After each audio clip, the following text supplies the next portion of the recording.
Professor Ida. So I share my screen. I just press this. Whoops.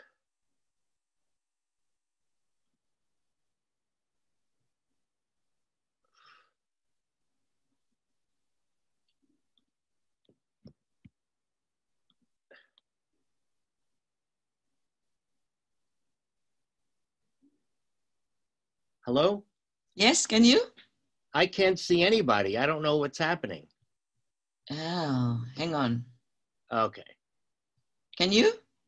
I can't see. I don't know. All of a sudden, I just pressed share screen and then nothing happened.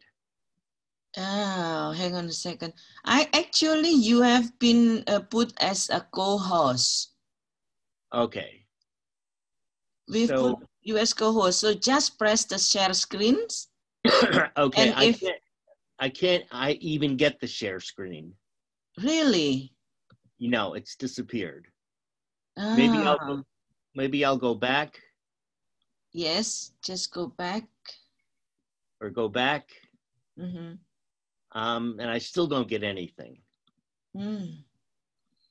So hang on a second. I will ask to my student. Mungkin panitia nanti yang share Mbak. Dila di share screen Dila. Bisa? Iya masih gak sebentar. Mungkin share dari ini aja Bu, dari host aja. Okay. So Joseph, we would like to share from our computers. Are you okay? Yeah, but I can't see anything. Oh, there you go. Yeah. Okay. Finally. All right. Okay, great. Okay, so so I just press this button here. How do I get to the next? How do I get to the next? Always about buttons and clicks. Okay. Okay. So okay, I need to get to the first slide. There it is. Okay. So well, you just gave an excellent presentation, and I feel like I'm coming after the Beatles. You know the Beatles. A great group, so I'm kind of a secondary musician here. But I'm going to speak in more general terms about the importance of having what's called a human rights culture. And I'm going to look at the implications of such a culture for the freedom of expression and the media in Indonesia. I do have a homepage. You might want to go to that. And I have a lot of references there on how to create a human rights culture. That's my Gmail. I'm also the author of a number of books. This is my latest book, Human Rights and Social Justice. If you're a professor and you click on that, you get a free complimentary copy. So yeah, so I put that there. Or if you'd like, I could sell you one at the author's discount. I don't care. So let me go to the first slide. Okay. First of all, I'd like to quote Martin Luther King, who said, "Riots represent the voices of the unheard." So obviously something's going on and some people's voices are not being heard. You mentioned West Papua. I had come from Indonesia last summer. I was at a conference. It was actually a social work conference, and nobody mentioned West Papua. I have, yeah, it was bizarre. It wasn't mentioned. Maybe I went to the wrong workshops. I don't know. They didn't mention them. Not many people mentioned. You mentioned LGBT. Yeah. There is a group of principles known as the Yogyakarta principles that you might have heard of them. They are kind of a precursor to a fully fledged human rights document on the rights of LGBTQ also, and I, intersex. Hardly anyone mentioned that either. I don't really know what's going on. I understand LGBTQ is very controversial in some religions, but so I was in Indonesia last summer. I'm just sharing some of my experiences. So I have about 30 or 40 minutes. I have about 24 slides. It's a lot. I'm going to go through them rather quickly. So you can have more. You can have more, don't worry. Oh, you're sure? Okay. Well, don't tell me, I'm a professor. Don't tell me that type of thing. I'm just concerned about your time because that is quite late, very late evening there. Oh, I don't care. That's all right. It's 9:30 at night. Okay. That's okay. I'll get you the next time because you're going to talk in my class. Yeah. So it'll be time different. So I'll have time on the 14th, I will be woke up. That's all right. Okay. So I want to talk to you about what a human rights culture is. And I want to just go through some points. Eleanor Roosevelt, who was chairperson of the drafting committee for the Universal Declaration of Human Rights, which I'll get to shortly. And the Universal Declaration of Human Rights is the sine qua non. It's like the highest authority of what human rights standards are. Eleanor Roosevelt would always say that ideas move people. And this idea of human rights, and by the way, I'll give these slides to Ida, and you could do what you want with them. Though I'd ask you to give me some kind of acknowledgement. I don't know. I've given my slides and I notice they're all over the internet and I don't know. But ideas move people, and human rights is an idea that moves people to action. Like in the United States, if we say healthcare is socially just, it doesn't really move you. If you say healthcare is a human right, it like moves you.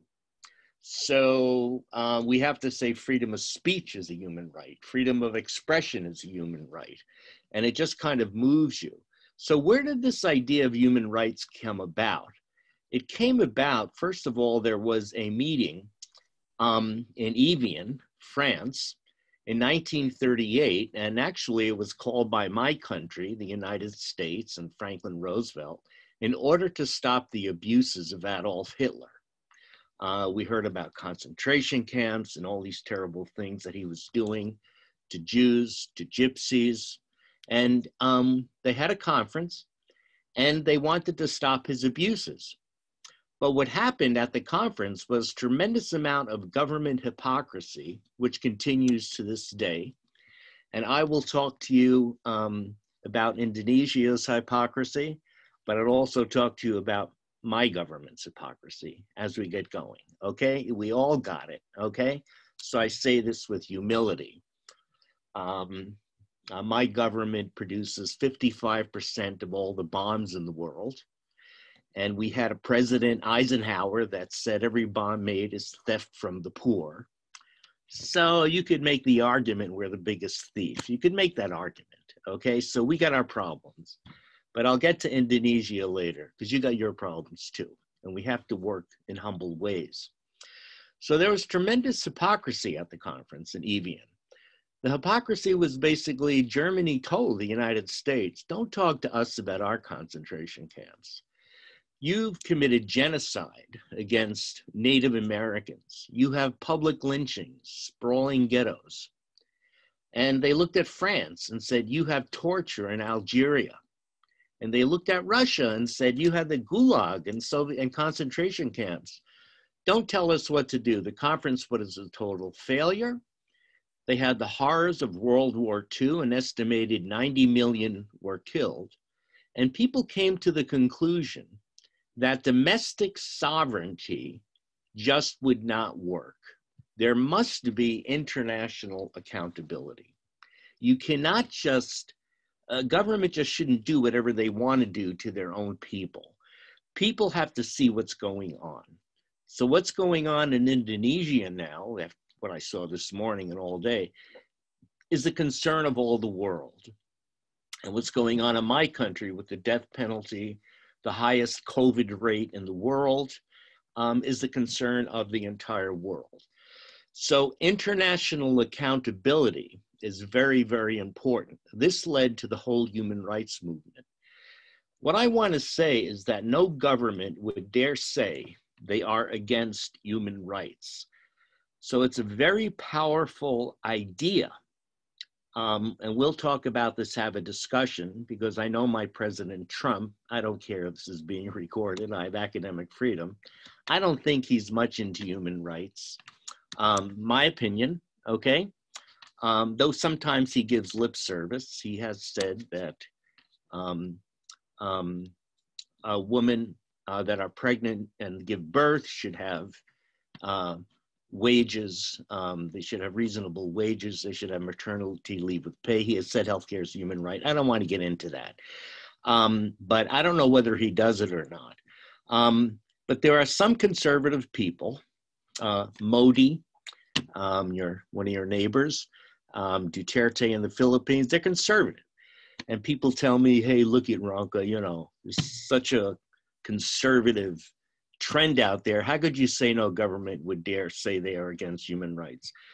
But I still think whenever they say they're against human rights, it creates some kind of, something goes on in people to riot against it. Now, I don't know exactly what's going on in Indonesia, but apparently they're cutting down on severance pay, they're cutting down on pensions. All these things can be found in human rights documents. So let me go on. What we have to have is a human rights culture.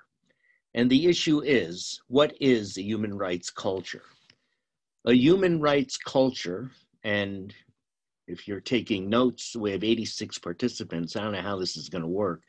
So I'm just going to go on and on. A human rights culture is a lived awareness of human rights principles in our mind and our heart and our body and integrated into the everyday life.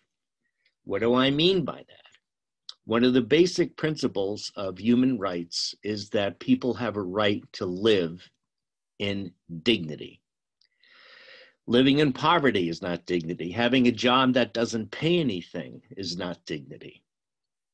And people should not be discriminated against. We'll get into this very shortly. People that are discriminated against, they might be discriminated on the basis of race, gender. I'm going to get into this. I've read some of the human rights reports on Indonesia. There is apparently, I'm just telling you what it said, tremendous violence against women in Indonesia. We have this problem too. The wage gap between men and women is very big. So they discriminate on the basis of religion, on sex. But I've also noticed after reading the reports, religion is a very big issue also in Indonesia, okay? In the United States, it's more race. So what I'm saying is human rights is a culture. And principles like human dignity, non-discrimination, and other principles that I'll get to shortly, they need to be lived. They need to be in our gut. And by the way, this stuff needs to be taught in grammar school. It needs to be taught to our children. If you teach children about human dignity and kindness, they will just keep it into their adulthood. I just want to talk to you a little bit about etymology of culture, instrument, and education. The word culture comes from the Latin cultura, which means tilling. It's kind of like the tilling of the soil. So if you till the soil right, out grows nice flowers. If you till the soil wrong, you get nothing but weeds. And how do you till soil? You use instruments. Now, what I'm going to talk to you about in this show is that the best instruments out there are human rights instruments, human rights documents. And these documents must be taught in our educational system, I would say from kindergarten to whenever. Education is from the Latin educare, which means to grow, to nurture, to strengthen. And human rights, if taught at an early age, will be a means to help people grow and strengthen and be nurtured. I just want to say this, you can't, such a culture, and we'll get into this more, cannot be forced on anyone. It has to be chosen. You just can't force it. People, you just can't say, okay, now we're going to treat everybody with dignity. It doesn't work like that. We have to talk about ways we don't treat people with dignity. We have to talk about the ways we treat women, the way we treat religious minorities. Ida, you mentioned West Papua, the way we treat indigenous people. And we have to ask ourselves, is this in line with human rights principles or isn't it? And I just want to say, I also teach social policy. I want to say that information is power. If you know what your rights are, and my impression is people don't really know what their rights are. So I want to talk today about what human rights kind of really is or something, that this can give you power. It just gives you power. And you could change the world, I swear. Gandhi said, in gentle ways, we can shake the world. To me, the best gentle way is through human rights. Now, I don't really know that much about your country, but in the United States, bullying is a very serious problem. Teenagers bully. They just make fun of girls the way they dress, especially if they don't dress in Western style. We've had this. Some girls are made fun of because they dressed in Asian clothing, and they bullied them.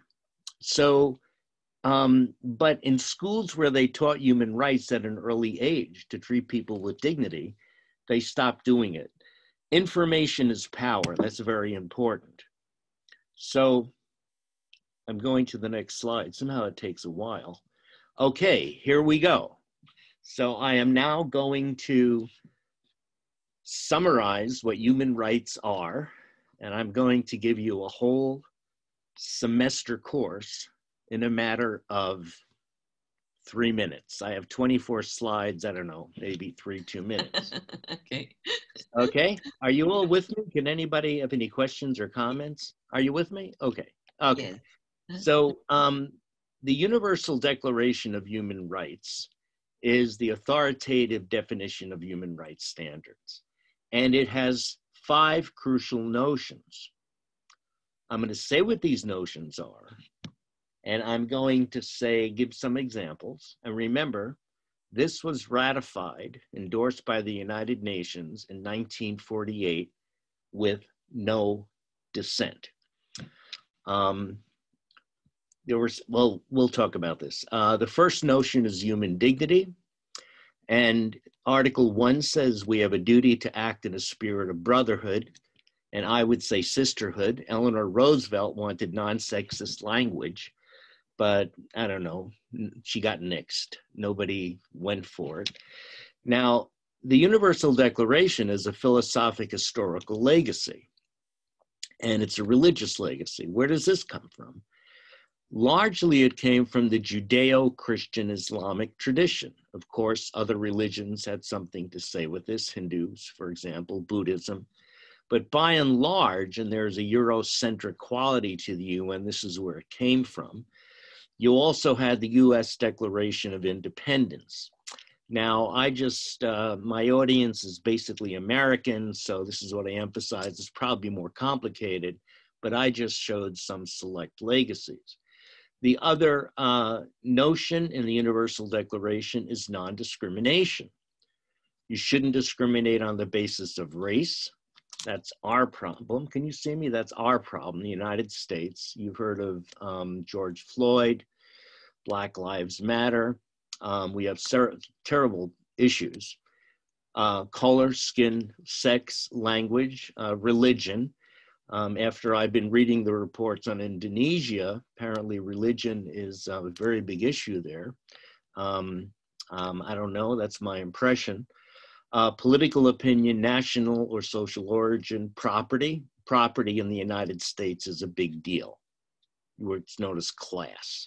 If you got money, you get health care. If you don't, birth or other status. I would say this also came from the Judeo-Christian Islamic tradition. Yeah. Now, it said other status, okay? So we're talking about, they didn't have their age, they didn't have disability, they didn't have LGBTQ. When this came about in 1948, there were, my students can't believe this, but there were literally cop cars that would wait outside a gay bar, and they'd wait till the people left. And they would be walking like 5 blocks down or something, and they'd arrest them and they'd put them in jail. Now, so in 1948, you didn't want to have anything to do with people that are gay or lesbian. So that's another basic point. Now, Articles 3 through 21 of the Universal Declaration are referred to as civil and political rights. Now, this is where you guys come in, or this is where this topic is about. Civil and political rights are referred to as first generation or negative rights. These have to do with freedoms of thought, religion, and expression in oral and written form, access to information, rights to privacy, and a fair and public hearing. This is largely what the media is about. Freedom of thought and freedom of expression. It's also referred to as first generation rights and also negative rights. Negative rights means government hands off. If you want to criticize your government, that's your right. That's what it says, okay? And it said I was a Fulbright there in Greece and Pakistan, and Fulbright's famous quote is, when you criticize your government, it's an implied tribute. Now this, I put down, this came from the US Constitution's Bill of Rights, roughly, and Roosevelt's For Freedom. It's a little complicated, I want to move on. There are Articles 22 through 27 that are referred to as economic, social, and cultural rights, or second generation rights. My country is very bad here. Your country, from what I've read, doesn't look very good here, but you seem a little better. I don't know. Right to meaningful and gainful employment, rest and leisure, rights to healthcare, food, housing, education, participation in the cultural life of the community, special care and assistance for motherhood. These are also referred to as second generation or positive rights. Now look at, when the Universal Declaration of Human Rights came about in 1948, the Soviets were very strong and powerful. And a lot of these rights could be found in the Soviet Constitution of 1923. And when the Universal Declaration in 1948 was endorsed by the UN, Russia abstained. And people said, oh, you Russians, you're just a bunch of crazy Marxists. And Russia said, hey, look it, we have roughly 18 articles on these rights, and then we only have 5 on these rights. And they had a famous expression: what is freedom of speech on an empty stomach? You see? And I hope you'll still listen to me if I quote Karl Marx. Please listen to me. In the United States, if you quote Karl Marx, they just don't listen. But Karl Marx said that civil and political rights is the facade of capitalism. So in the United States, you have the Bill of Rights and freedom of speech, but it's only the voices of the rich that are heard. And I suspect this is what's going on in the riots. The voices of the poor in West Papua, women, even children. I mean, their voices are not being heard. So, so that's a serious issue. Now look at, there's also Articles 28 through 30. These are known as solidarity rights. These rights have basically recently gotten to more prominence.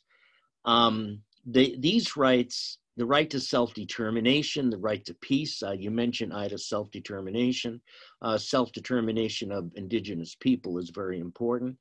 the right to peace, preservation of the common and cultural heritages of humanity, development, humanitarian disaster relief, and international distributive justice. Here, I'm coming to the close of the whole course on human rights in 3 minutes or so.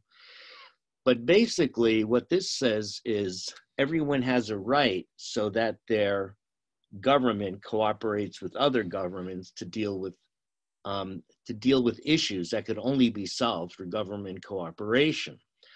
Like peace. Can you have peace if only the United States doesn't bomb people? No. Indonesia has not to bomb people. Russia has not. They have to cooperate. And and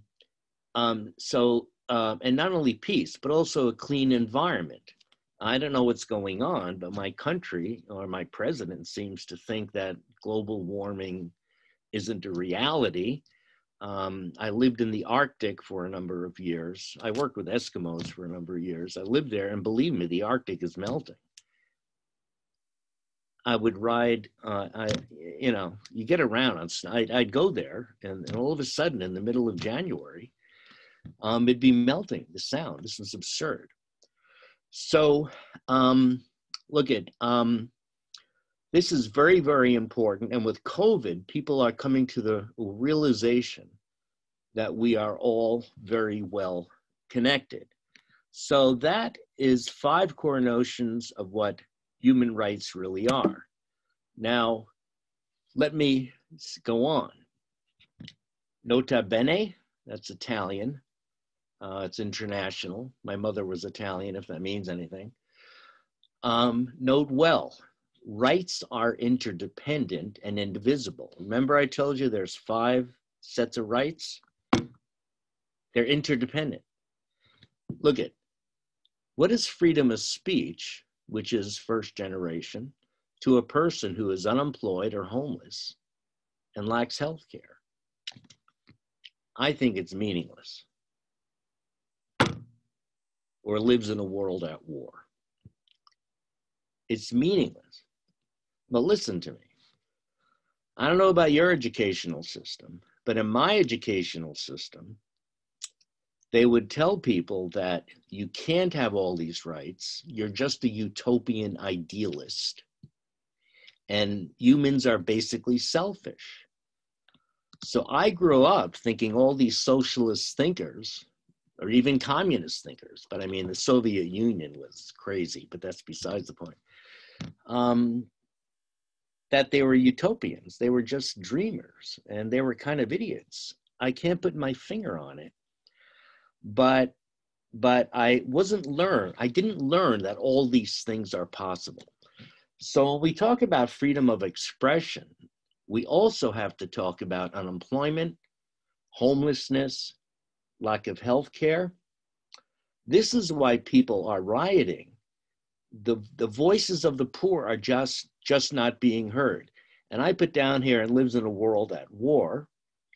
I don't know Indonesia that much, but well, I'll say the C word again, capitalism. The argument is that if you are capitalistic, war is very profitable. And a lot of money goes into building armaments. In the United States, roughly 40% of our GNP goes to the military. And I guess what I'm trying to say is we have to see all these rights as important. It's not just freedom of expression, though that is obviously important. But people are trying to get people to listen to them. Hey, we don't have work. We're homeless. We don't have health care. All our money goes to war. Now look at, I go to the United Nations a lot. I represent social work there. Once I went to an event and it was about preventing nuclear war. And you know what the guy said? He said, in the Pacific Ocean now, and you guys are in the Pacific, right? Or the Indian, right? 100 submarines are on high alert. Each submarine has 140 nuclear bombs on them with the capability of producing a crater 1 mile deep and 50 miles wide, and they're on high alert. This is what he said. You don't hear this. When they invented gunpowder, nobody thought we could just destroy the world in a matter of hours. But when I grew up, what I learned in my history books, we had World War I, World War II, the Revolutionary War. All I did was learn that war is inevitable. Humans are selfish. We need to teach other things. The wonderful things that people have done. The invention of polio vaccine, Jane Addams' settlement houses, and all kinds of other things. So the major implication of all what I just said is we have to have a human rights culture that acknowledges the interdependency and indivisibility of human rights. If we could now destroy the world in a matter of hours, my argument is, why can we not build up the world in a matter of hours? Now I pressed the key and nothing happened. Here we go. Yeah. So now look at, if you want to really understand what human rights are, you need to know what the Universal Declaration of Human Rights is. And this is what I said. And following the Declaration are 9 major conventions. I can't get into everything, but the 9 major conventions further elaborate upon this, okay? So this says you shouldn't discriminate on the basis of race. CERD talks about race, and it says, what does that mean? It says, you shouldn't teach the superiority of one race over another. I don't know what you know about our country, but we have white supremacist movements, and they're taking down statues of Confederate leaders. It says you shouldn't discriminate on the basis of sex. Go to CEDAW, which talks about woman, and it says if a woman is going to give birth, she should have reasonable salaries and reasonably paid maternity leave before and after childbirth. We don't have that. Now just listen, I could spend hours on this, but I feel I have to move on. There are roughly 9 conventions that further talk about this on civil rights, which is freedom of speech and the press. Remember I mentioned that before? The one on civil rights says you shouldn't use hate speech is no good. And hate speech should be raised to the level of an obscenity. And I'm for freedom of expression, but I'm against hate speech and also being insensitive to people's cultures. At the UN, as you know, you might have heard of Charlie Hebdo in Paris, right? They're idiots. I think they're idiots. They made fun of the Muslim religion. I think they're total idiots. And they said it's because of this. But when you read this, it says that you have to be, well, respectful of other religions. And they use it as a crutch. It's totally ridiculous. And so look at, they have one on civil rights, race, woman. They have the rights of the child on children's rights. They have one against torture. They have one on economic and social rights. I gave you that example. They have one on disabilities. They have one on migrants. There's another one on enforced disappearances. I don't know where it is on here. But I just want you to show you something. The United States ratified 3 of the major conventions. Once you ratify them, it should become law. We only ratified 3. You got it? Now look it. Let's go to you. Look what you ratified. Somehow this slide didn't come out right. I don't know, I hate technology, but you ratified basically all of them, right? Good job. Now what went on? I don't know what went on. I'm trying to go back. Okay, please. You ratified all of them. Yep. We are the only country in the world that did not ratify the rights of children. And President Clinton said, well, we're not going to ratify it because it's the family's responsibility to take care of the kids. I don't get it. So you guys are, that's what he said. He said that. I don't know. So something is wrong. Now look at, after you ratify this, you have to report to, and I put these in bold because this is what I'm going to talk about very shortly. I'm going to talk about reports to, each of these conventions has what is called a monitoring committee. So if you ratify the one on civil rights, which talks about freedom of speech, they monitor you and they want to see, well, what are you doing? So I looked at that report to Indonesia and I'm going to share that with you. Okay? All right? Yep. And they also have thematic reports. Reports have to do with things like racism in the United States. I believe they have a report on religious intolerance in Indonesia. I'm not sure. Yeah. And they also have a universal periodic review. Universal periodic review is every 4 years a country goes before the United Nations, and people at the UN basically say, this is wrong, this is right, and I also looked at the report to Indonesia, and I'll share it with you. Okay, are you guys with me? I'm getting self-conscious. I'm just doing all the talking.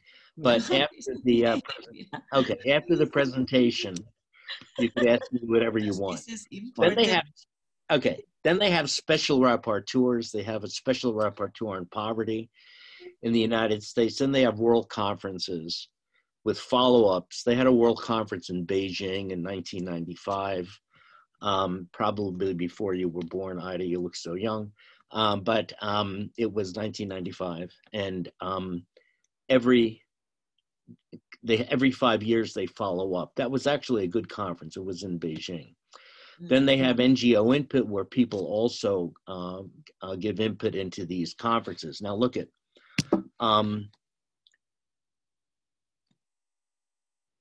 okay, this is weird. I pressed the button and nothing happened. Okay. Wait Next. a second.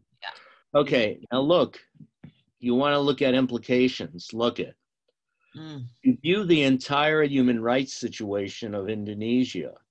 Simply go to this address. Do you see that? Yeah.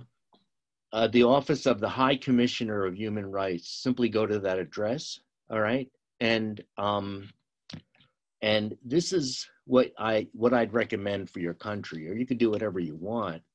There needs to be a national conference via Zoom and other internet portals in tandem with civil society and government to examine how in direct nonviolent ways we can move towards compliance with all those instruments. You simply go to them, and your university has to organize, you have to organize a major national conference to talk about how you could move towards compliance with those conventions. All right?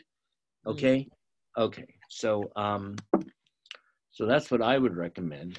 So what I did, I looked to select countries' concerns about Indonesia's compliance with human rights standards vis-a-vis the Universal Periodic Review.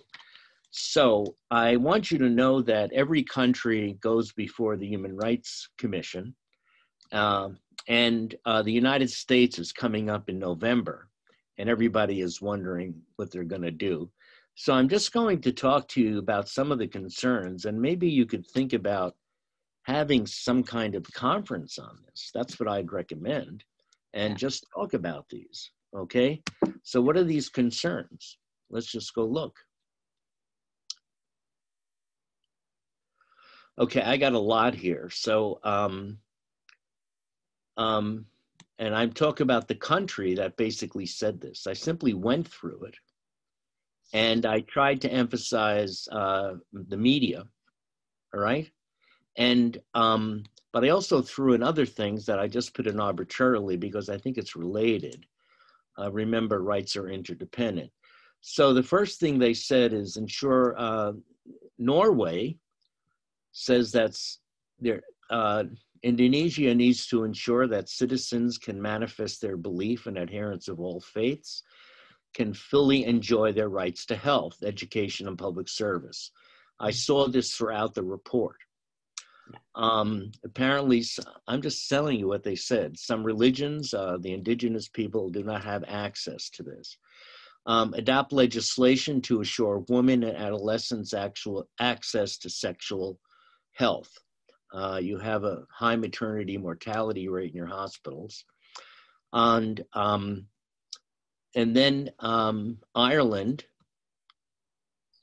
said to Indonesia, ensure existing constitutional freedoms, particularly freedom of expression, association, and assembly. Take action to prevent groups from harassing, intimidating, or persecuting religious and other minorities. That's Ireland. That's kind of interesting because I think in Ireland they also have certain issues with Protestants, quite honestly. So I'm just going to go through these.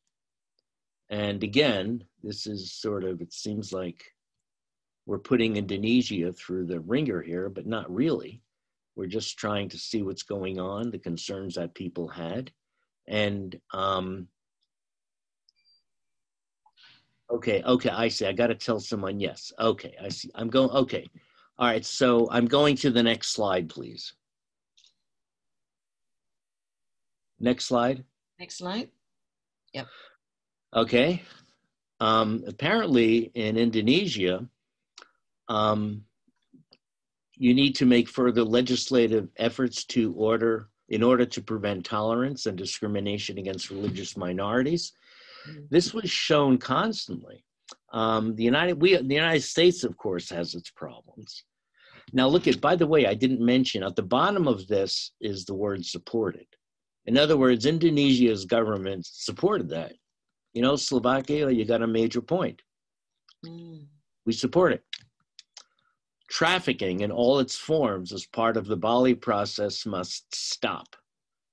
Palestine and Djibouti said that, you supported this. By the way, I have to say this, when I read the report, I'm just going to tell you, there was nothing there really on child sex trafficking. When I read the report on Cambodia, it was all over the place. I mean, I just don't know if that's a problem, and it didn't appear to be that way, but trafficking is of women and also men from poor areas in order to do menial tasks. Germany said freedom of religion and belief must be protected. Indonesia government said yes.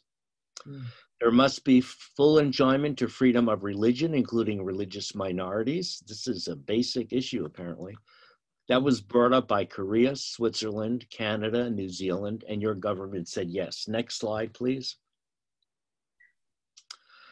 You need to strengthen efforts to prevent and combat all forms of violence against women and children, including sexual harassment in the workplace. You didn't mention kids a lot, but here it is, brought up by Italy and Maldives, and your government said, yes, you guys got to have a national conference on this and just talk about it. And your free government said, yes, you got to keep them to the tracks. To promote human rights education at all levels, I know Pakistan has a major initiative on that. And I was in Pakistan, and it was really interesting when I was there. You know, Pakistan is predominantly Muslim. I'm just telling you what they said. So my audience said, Islam has everything to do with human rights. And then they said it also has nothing to do with human rights. I don't know. So I said, well, what's that supposed to mean? So they said the Quran means peace and love and dignity and kindness. Yep. And someone told me the story of Muhammad. I don't know. There was a woman that threw rocks at him whenever he walked. Yeah. And one day she stopped throwing rocks. And Muhammad went to her house and said, are you all right? I just want to see how you're doing. That's the story someone told me. I don't know. But there's obviously a very strong commitment to human rights in Islam. They said, no, they said it has nothing to do with human rights. I don't really get it. Our media does not portray Muslims in a positive light, often, not always. But this is controversial stuff. I don't really know. So I'm getting into religion here, but you mentioned blasphemy laws in Pakistan. They were concerned about it. But I know in Islam, if you kind of do it right, you don't believe in getting interest on your bank account. That's sort of like stealing. And of course, in the United States, that's against capitalism. So, you wonder why we have this tension. So Albania said we have to raise awareness of the justiciability of economic, social, and cultural rights through awareness campaigns and have human rights in the curriculum. That was by Albania. Your government supported it. That's why you got to have a national conference. And justiciability simply means if a person doesn't have a home or a job, they could go before some kind of tribunal and get the right remedied. Take resolute action to prevent and effectively prosecute acts of violence and incitement of hatred against religious minorities. That's Austria said that. And like I said, that seems to be a very big issue in Indonesia. And my impression is throughout Asia. Yeah. Also, I was in India, and certainly there's all these problems in Kashmir. Kashmir is under lockdown, but I'm not a scholar on that. I don't really know entirely, but certainly that's a problem. Next slide, please.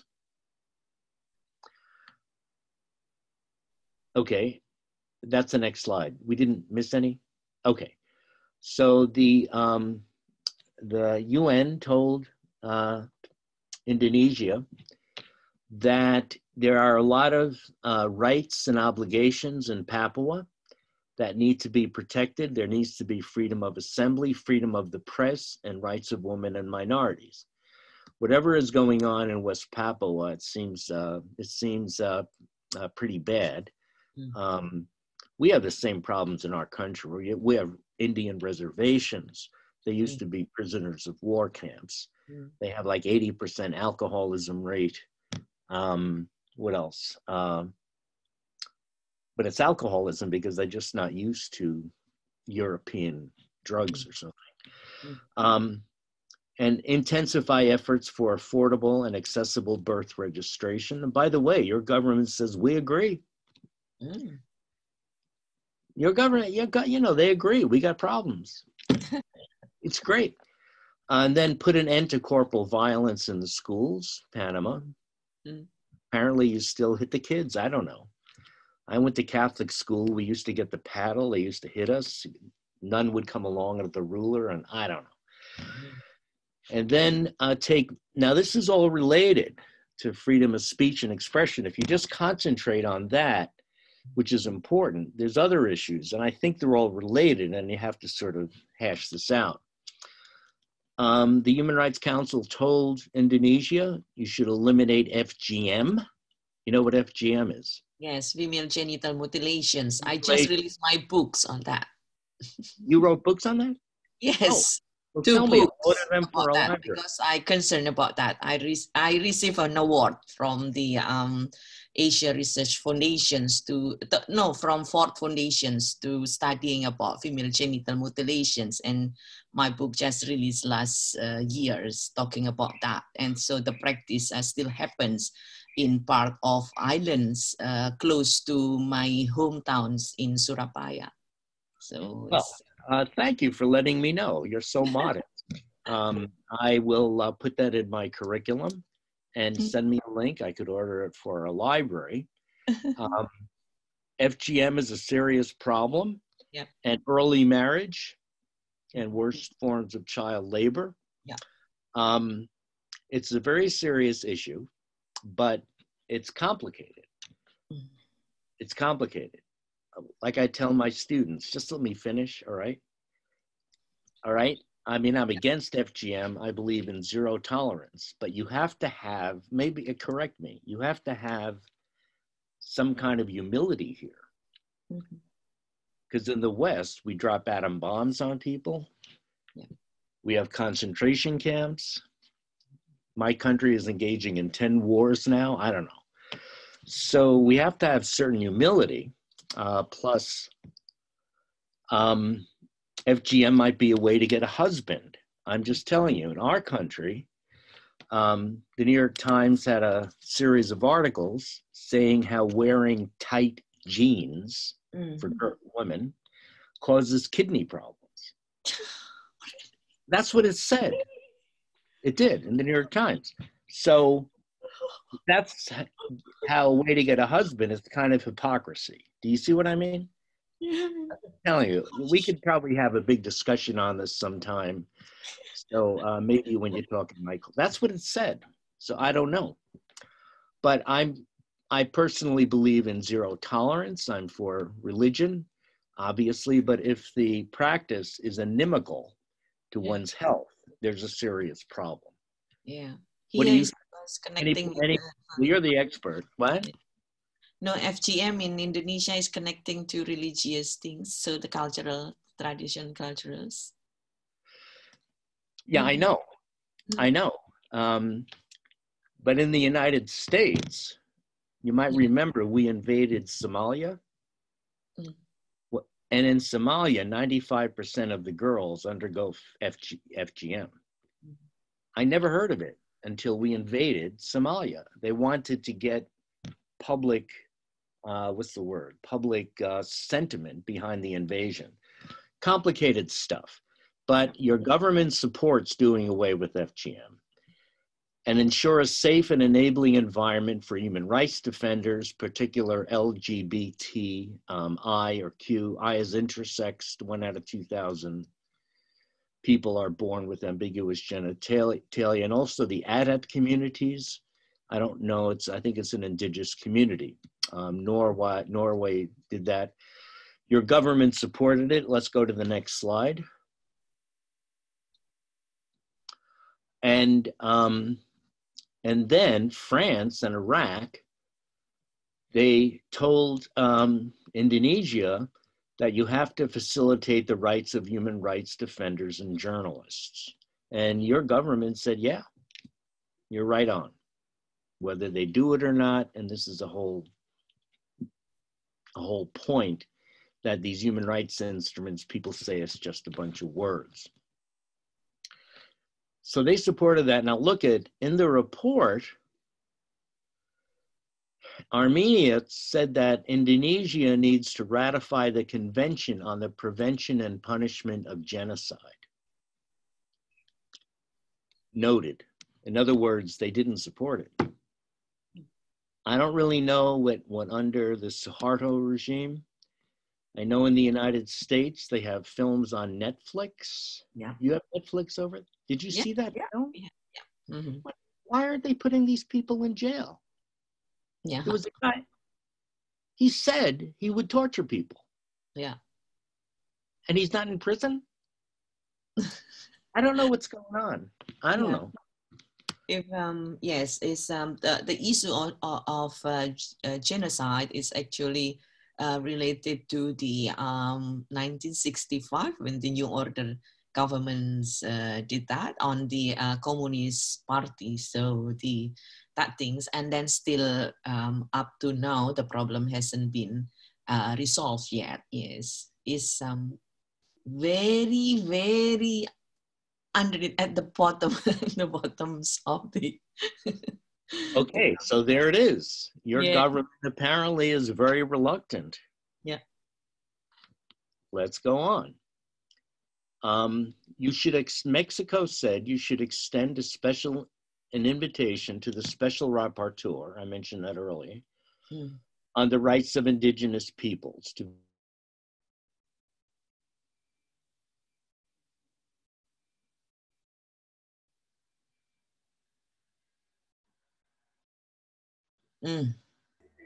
Prof. Joseph menghilang kayak ini. Joseph menghilang. Ini sinyalnya dia kayaknya Weak, dari tadi kita lihat weak terus ya. Iya, unstable. Ya. Sinyalnya dia weak ya? Kick sendiri waktu itu. semua. Ini sih kita nggak bisa kontrol dari sini kalau sini. Ya betul. Ya udah kita tunggu aja. Di WhatsApp aja lah Mbak. Mbak Maida bisa WhatsApp dia atau gimana? Ya. Linknya di website. Biasanya kalau ini panik nyari link biasanya. Iya. Mana jam gini segitu kan kondisi biologi sedang lelah. Iya. Lah yo aku dikongkon ngajar tanggal 14 yo di sana jam 9, aku di sini sama juga dengan jam dia jam 9 kan aku di sini malam. Mati aku. Ya Allah ya apa awakku wis lek. Sebentar ini dia tak iniin.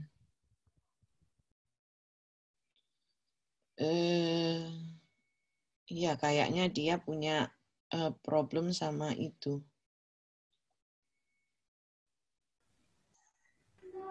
Tak pikir nang Indonesia atau lego ya Kak Spiro. Ya aku pikir masalah Pindah Amerika ya ada masalah karo internet ya Kak. Dia pikir hanya di negara dunia ketiga aja. Tapi dia di Springfield, kota kecil kan. Hello. Oh iya. Yes, Seb. Oh iya. Can you see me? Okay. Okay. All right. I have no idea what's going on. Oh, maybe your internet is unstable, and then so you're looking for you. I'll just let me just go on. I'll just go on then. All right. Okay. Okay, and then we'll have some questions. All right. Let me just go. So you have to have a meeting of the rapporteur on indigenous peoples. Mexico said that. I don't know why. Mexico is not very nice to its indigenous people, but you have to be. I don't know. But your government noted it. Apparently, your government doesn't seem to like indigenous people, and nobody really, it's my impression. Again, my government's got its issues too, but Alaska, it's terrible. I lived in Alaska. And the suicide rate among indigenous people is 10 times higher than white people. And the alcoholism is terrible because their bodies aren't used to it.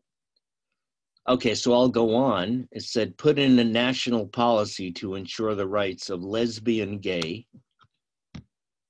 bisexual, transgender, and intersex persons, and punish cases of discrimination. Spain brought this up, and that was noted by Indonesia. Apparently, they don't want to do this. Repeal legislation discriminating on the basis of sexual orientation and gender identity, and sexual relations among people of their own sex. So apparently, it was just noted. Okay, next slide.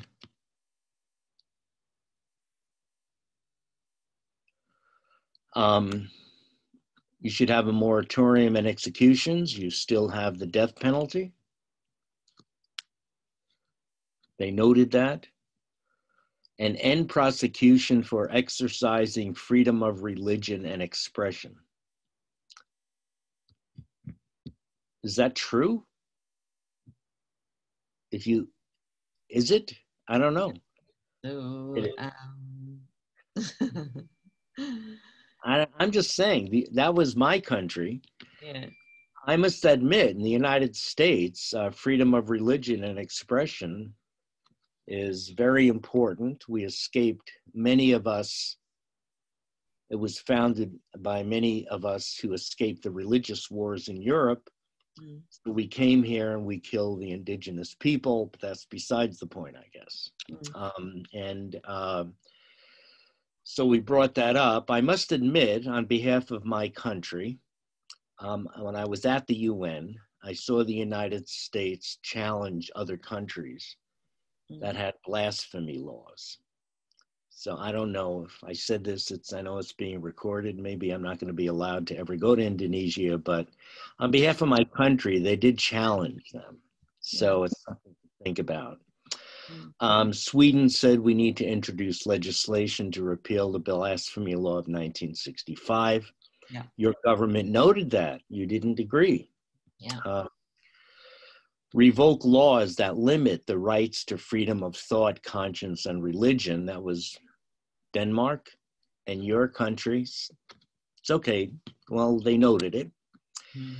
And then expand religious freedom, recognizing all forms of religion or belief, theistic, atheistic, and those outside the 6 officially recognized religions. So I don't know. So your country noted that. Could I have the next slide, please? End prosecutions for exercising freedom of expression and peaceful assembly. So you guys got to have a lot of countries now are having national conferences on the Universal Periodic Review. They're having it. They believe they're going to have it in Cambodia. So end prosecutions for exercising freedom of expression and peaceful assembly. So your country noted it. I don't know. Repeal criminal codes that restrict freedom of expression. Germany. Noted. Thoroughly and transparently investigate past human rights abuses. Was the United States. You mentioned what went on in that Netflix movie. Yeah. The United States apparently played a major role in what went on in East Timor. I don't really know about that, but the U.S. said they have to look at what went on. Intensify efforts to respect and uphold freedom of expression, assembly, and religion and belief, including sexual orientation and gender identity. Was Australia. Put an end to laws that discriminate against homosexuals and FGM. Now, this was noted, I guess, in your writings, Ida. Did you notice that the government is very reluctant to stop FGM, or? Yeah. Actually, yeah, that is the policy about that, but the impose of the policy itself is still quite crucial, because some ethnics, particular ethnics, actually rejected about the policy about that. So yeah, it's not totally been implemented, yeah, by the governments, the Ministry of Health. Okay, all right. Thank you. Next slide, please. And allow indigenous people to be guaranteed their right to ancestral lands. Apparently, it is very difficult apparently there's a land grab in Indonesia. I mean, corporations are going in there, they're cutting down trees, they're making palm oil. I don't really know, but indigenous people used to live there. You have floating villages, apparently, or is that Cambodia? I don't know, but indigenous people are just being thrown out. We have the same issue in the United States, but the point is, I don't know, your government just noted it. They did not support it. So I don't know. You got to have a conference to talk about this stuff. Yeah. But I don't know how it is in your country. If you have a conference, will all of a sudden people lose their jobs and get harassed? I don't know. In the United States, we're always having conferences. Nobody listens, but that's besides the point. So let me go to the next few slides. Do you remember I said that there were committees, if you remember, that look at compliance with those 6 conventions? Now, there is one convention known as the ICCPR, which basically talks about civil and political rights, which is largely what you were concerned about: freedom of expression, freedom of religion and assembly, and the media, ultimately. And what I did, I simply went through it. It was 2013. That's kind of a while back. The other one was more recent, but I figured I would just go through this anyway, and we could talk about this. And then my presentation will probably end in about 10 minutes, and then we could have a discussion. Basically, what happened was your government came up with this big, gigantic report. Go to that website. And the report was, I don't know, 100 pages or something. The Human Rights Commission read the report, the committee actually of the commission read the report. And these were their concerns. You give the death penalty for drug crimes, like Duterte. You practice FGM on babies as young as 6 months old. Yeah, okay, they're against. Yes. Now look at, every 5 years, the country is supposed to show the UN what they're doing. Now that was in 2013. They haven't done a thing. So it's up to you to put pressure on the government to show the UN what they're doing. Well, you know, in 2013, the UN said, well, the committee, stop it with this FGM and let's see what they do now, okay? Apparently, according to the committee, if you want to get a job, you have to have knowledge of an ability to read religious texts. Is that true? I don't know. Okay. Yeah. In the United States, you pledge allegiance to the flag. I don't know, but that's what it said. There's tremendous violence against women, exacerbated by a culture of silence and stereotypical attitudes. Okay, there's corporal punishment in prisons, such as flogging. So remember, every 5 years, your government is now going to have to answer to this. The failure of the state to prevent violent attacks motivated by religious hatred. And when I saw the riots in Jakarta, I just wondered if religion had anything to do with that. I don't know. I wonder if it seemed to be more of an economic issue, but they're related, of course. But it's just something I was going through my mind. Well, there's a decrease in sex trafficking. It goes on unabated. The committee was concerned that there was no data on prisoner complaints, if they're being investigated, what they're doing. Could I have the next slide, please?